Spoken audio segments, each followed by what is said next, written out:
Iran और Israel में जो बड़ा हमला फिलहाल ईरान पर इजराइल ने किया है, उसका असर आज भारतीय शेयर बाजार पर भी देखने को मिला। यहां पर सेंसेक्स, निफ्टी और बैंक निफ्टी, इन सभी में गिरावट आज रही। कारोबार के अंत में सेंसेक्स 574 अंक गिरा और ये 81,119 के लेवल पर क्लोज हुआ। निफ्टी इसमें 170 अंकों की गिरावट रही, 24,719 पर यह बंद हुआ। बैंक निफ्टी इसमें भी 555 अंकों की गिरावट आज रही। और बाजार के दिन भर का हाल कैसा रहा, ये बता रही है हमारी सहयोगी जान। अगर देखा जाए तो हफ्ते के आखिरी दिन पूरे बाजार ने कमजोर ग्लोबल संकेतों के चलते और जो ईरान इराक के बीच टेंशन्स बढ़ रही थी, कच्चे तेल में जो उबाल आया है उसके चलते हमने देखा कि पूरे दिन बाजार में जो ट्रेडिंग सेशन है वो काफी कमजोर होता हुआ दिखा।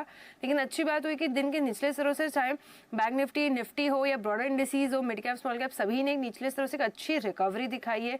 निफ्टी ने करीबन निचले अंकों से 200 अंकों सुधर कर क्लोजिंग आती हुई दिखी है। बैंक निफ्टी की अगर बात करें तो बैंक निफ्टी में भी निचले स्तरों से करीबन 300 अंकों से ज्यादा की रिकवरी आई है, तो एक अच्छी चीज वहां पे आई है। ब्रॉडर मार्केट्स में भी देखें तो निचले स्तरों से एक अच्छी रिकवरी आई है। मिड कैप इंडेक्स ने करीबन 350 अंकों की निचले स्तरों से रिकवरी दी है। स्मॉल कैप इंडेक्स में भी 100 अंकों से ज्यादा की रिकवरी रही है। तो ओवरऑल देखें तो निचले स्तरों से काफी अच्छा बाजार में जो है वो रिकवरी आज संकेत आता हुआ दिखा। लेकिन अगर सेक्टर्स इन फोकस बात करें तो सभी सेक्टर्स आज नेगेटिव टेरिटरी में क्लोज हुए। एफएमसीजी हो, मेटल, एनर्जी, ऑटो, तमाम सेक्टर्स में हमने देखा कि नेगेटिव क्लोजिंग होती हुई दिखी है। लेकिन जो $75 के ऊपर कच्चा तेल पहुंचा है, जिसके चलते चाहे एविएशन स्टॉक्स हो, पेन स्टॉक्स हो, ओएमसी स्टॉक्स हो, सभी में आज हमने देखा कि प्रेशर बनता हुआ दिखा है। बीपीसीएल, एचपीसीएल दोनों में ही 2% तक की गिरावट रही। इंडिगो में अगर देखें तो करीबन 4% की गिरावट आती हुई दिखी है। ऑयल इंडिया करीबन 1% की तेजी के साथ क्लोज होता हुआ दिखा। लूजर्स में अगर देखें निफ्टी के तो अडानी पोर्ट्स, इंडसइंड बैंक, इस काउंटर्स में आज गिरावट रही। 3% नीचे फिलहाल अडानी पोर्ट्स क्लोज हुआ है इस आज के दिन। गेनर्स की अगर बात करें तो BEL, ONGC, Tech Mahindra, ITC, इन सब में हमने देखा कि एक अच्छी खरीदारी आती हुई दिखी। वही जो पूरा एक सेक्टर है जो फोकस में था वो था शिपिंग सेक्टर, बिकॉज जैसे बाल्टिक ड्राई इंडेक्स में एक दिन में 10% का उछाल आया, तो शिपिंग कॉर्पोरेशन कंपनी में अगर हमने देखा तो काफ़ी बढ़िया उछाल है, करीबन 10% ऊपर एससीआई क्लोज हुआ है।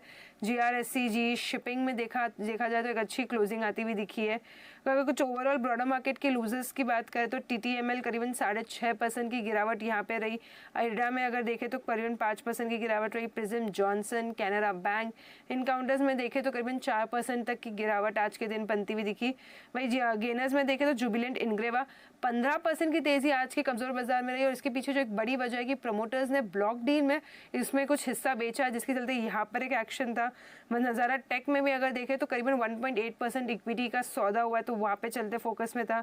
361 वेलोर एस्टेट में भी एक अच्छी खरीदारी आती हुई दिखी है आज के दिन।